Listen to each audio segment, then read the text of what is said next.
So when we're doing procedures that generate droplets, that's kind of the highest risk time of transmission of the virus. I recognized that this was a challenge that we were facing, and I reached out to Mediha Choksa, who is a librarian at Columbia University who specializes in 3D printing, and she immediately took up the call. When I got the request from Pierre, it was sort of a no-brainer. I truly just want to do all I can. He said, can you please help print some of these face shields that are circulating across the internet. She looked at the designs that I had sent her and she made them better and immediately got to work prototyping this. I optimized the file so that it would print faster, so my file prints in about an hour or less, and created this sort of assembly line in my bedroom. Okay, so here we are in my apartment. Currently my couch is where all of the finished products are.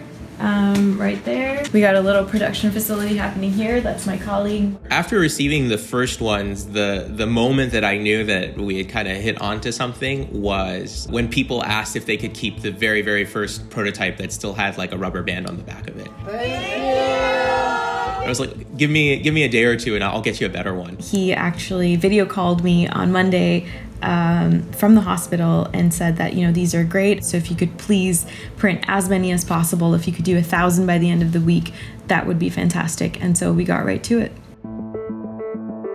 Okay, so let's say a patient who was COVID positive was crashing and we need to go into the room to start chest compressions. The first thing I would do is I would put on my N95 mask, which I knew I was going to need to reuse. Then I would put on a secondary mask to cover and try and protect the N95 mask. I'd put this on top over it. Then I would put on my gloves and gown. And then I would also need some sort of eye shield coverage. And so this is one of the earliest prototypes that we had. But the idea is to have something that's reusable, very easy to clean with the hospital materials that we had. And then you just be able to flip it on like this. And then you have room for your masks underneath.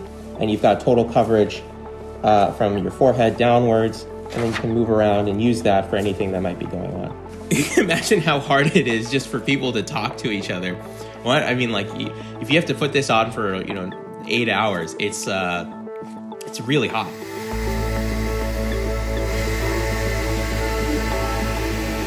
We're producing about 250 to 300 of these a day.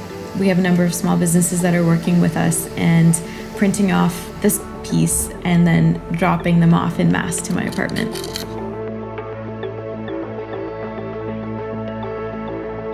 Our frontline medical professionals are getting out there and exposing themselves in very high-risk situations, and this is, the least that we can do, and it just means the world to me that, this request came in and that I was able to make this happen so quickly. I think in my time as a clinician, I have never seen people more mission-driven. New York City is doing it. They are coming through. They are helping. And just all I can say is keep doing it.